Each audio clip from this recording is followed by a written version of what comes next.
السلام علیکم ورحمۃ اللہ وبرکاتہ۔ فاعوذ باللہ من الشیطان الرجیم، بسم اللہ الرحمن الرحیم۔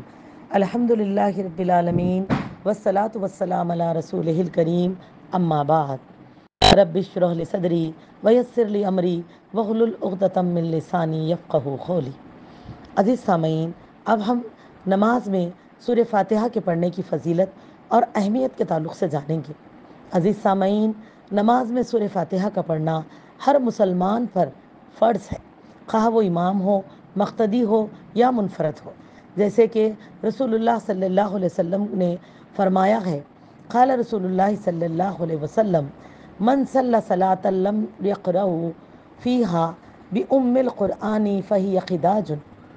اس کا ترجمہ ہے کہ جو شخص نماز پڑھے اور اس میں سورہ فاتحہ نہ پڑھے تو اس کی نماز ناقص ہے۔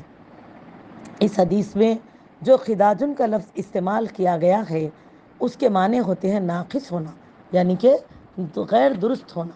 میری عزیز سامعین، اسی طرح صحیحین میں عبادہ رضی اللہ تعالیٰ عنہ سے روایت ہے کہ رسول اکرم صلی اللہ علیہ وسلم کا فرمان مبارک، قال رسول اللہ صلی اللہ علیہ وسلم، لا صلاۃ لمن لم یقرأ بفاتحۃ الکتاب۔ صحیح البخاری حدیث نمبر 756، 756۔ فرمایا آپ صلی اللہ علیہ وسلم نے، جو شخص سورہ فاتحہ نماز میں نہیں پڑھتا اس کی نماز نہیں ہوتی۔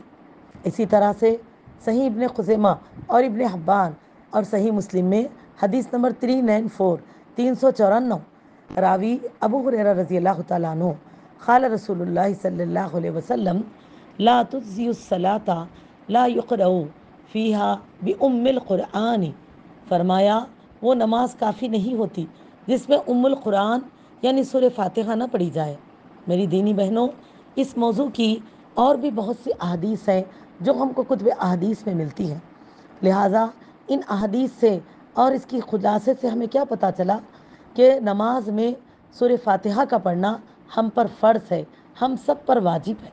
اور اگر آپ ارکان نماز میں دیکھیں گے تو جو ارکان یعنی کہ جس کو فرائض بھی کہتے ہیں، اس میں سورہ فاتحہ کا پڑھنے کا ہم کو اہتمام ملا ہے۔ تو اس سے کیا پتہ چلا کہ ہر نمازی کے لیے یہ کام، یہ عمل فرض ہے کہ نماز میں سورہ فاتحہ پڑھے۔ ہر نمازی سے مراد کہ کوئی اگر کسی کی امامت کروا رہے ہیں، وہ امام ہے، تو بھی ان کے لیے ضروری ہے کہ ہر رکعت میں سورہ فاتحہ پڑھے۔ اور اسی طرح کوئی اگر مقتدی کسے کہتے ہیں؟ جو امام کو فالو کرتے۔ جیسے کہ دیکھیے، عام طور پہ جمعہ کے دن تراویح کے وقت میں ہم کو الحمدللہ آج کل مساجد کو جانے کا پورا موقع مل رہا ہے، اور ہم دیگر اوقات مساجد میں ہی جا کر یوم جمعہ اور تراویح ادا کرتے ہیں۔ تو ایسے وقت بھی ہم کو خیال رکھنا چاہیے کہ ہم امام کے ساتھ سورہ فاتحہ کی تلاوت کریں گے، لیکن بقیہ ضمی تلاوت نہیں کریں گے، لیکن سورہ فاتحہ ہمیں ضرور پڑھنا ہے۔ اور میری عزیز سامعین، اسی طرح سے منفرد کسے کہتے ہیں؟ جو اپنی نماز آپ تنہا پڑھتے ہیں، ان کے لیے بھی ضروری ہے۔ تو اس سے کیا پتہ چلا، تینوں ہی حالات میں بندہ مقتدی کی صورت میں پڑھے یا امامت کی حالت میں یا وہ منفرد نماز رہے، سورہ فاتحہ کا پڑھنا ضروری ہے۔ ہمارا لیے سورہ فاتحہ کا نہ پڑھنا ہماری نماز کو ناقص کر دیتا ہے۔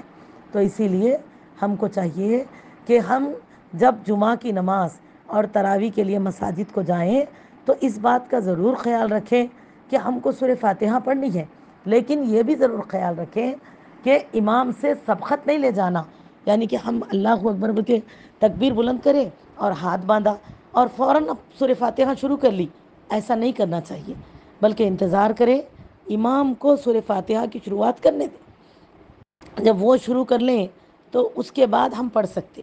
اور یہاں پر بھی دو طریقے دیکھ لیں آپ اس کو۔ ایک یہ کہ آپ جس امام کو پڑھ رہی نماز فالو کر رہی، ان کو دیکھیے کہ اکثر امام ایسے ہوتے ہیں جو کہ سورہ فاتحہ پڑھنے کے بعد تھوڑا سا وقفہ دیتے، پھر اس کے بعد انہوں ضمی تلاوت کی شروعات کرتے۔ تو ایسا اگر موقع ہمیں مل رہا تو ہم کیا کرنا، وہ وقفہ جو امام ہم کو دیتے، جب انہوں پڑھ رہے خاموشی سے سن لیے، پھر ان کے ساتھ آمین میں حصہ لے لیا، پھر اس کے بعد جو وقفہ وہ دے رہے ہیں اس میں ہم لوگ جو ہے سورہ فاتحہ پڑھ لینا۔ لیکن کبھی ایسے بھی ہوتا ہے کہ کوئی امام ہم کو موقع نہیں دیتے، ایسا ہوتا ہے انہوں سورہ فاتحہ تکمیل کرتے اور اس کے ساتھ ضمی تلاوت شروع کر لیتے۔ تو ایسے وقت ہم اس بات کا بھی ضرور خیال رکھیں کہ امام کے سورہ فاتحہ کے شروع کرنے کے بعد کم سے کم انہوں ایک آیت پڑھ لینا، اس کے بعد ہم لوگ شروعات کرنا. جیسے کہ وہ کہیں گے رب العالمین، تو تب ہم بولنا الحمدللہ. تو سمجھ نہیں آ رہا، ہم امام کے پیچھے رہنا، امام سے سبقت کبھی نہیں لے جانا. عزیز بہنوں، اس بات کا بھی ضرور خیال رکھنا چاہیے، کیونکہ کئی اوقات مساجد میں یہ ہمارے بھی دیکھنے میں آتا ہے. ہم نماز کے لیے مساجدوں کو جاتے تو ہیں، جماعت کی نماز کے لیے بڑی ہمارے اندر جستجو ہوتی ہے، لیکن جماعت کے آداب ہمیں پتہ نہیں ہوتے. تو ایسے اوقات میں بہت سارے بہنیں نماز میں اکثر دیکھا جاتا ہے امام سے پہلے سلام پھیر لیتی ہیں، امام سے پہلے رکوع کر لیتی ہیں، امام سے پہلے اپنی تلاوت آپ کر لے کے ٹہر جاتے. تو ایسے کبھی نہیں کرنا چاہیے، کہ جماعت کی نماز کا تبھی ہمیں پورا ثواب ملے گا تب ہم امام کے پیچھے رہیں اور ان کو فالو کریں، نہ کہ ان سے آگے بڑھیں. تو سورہ فاتحہ کا بھی ایسے ہی خیال رکھیں کہ امام کم سے کم ایک آیت پڑھ لیں، اس کے بعد آپ شروعات کیجئے، اس طرح ان سے پیچھے چلیے ماشاءاللہ. ٹھیک ہے، الحمدللہ. اسی کے ساتھ ہم اپنی بات کو تکمیل کرتے ہیں. السلام علیکم ورحمۃ اللہ وبرکاتہ. سبحان ربک رب العزت عما یصفون والسلام علی المرسلین والحمد للہ رب العالمین.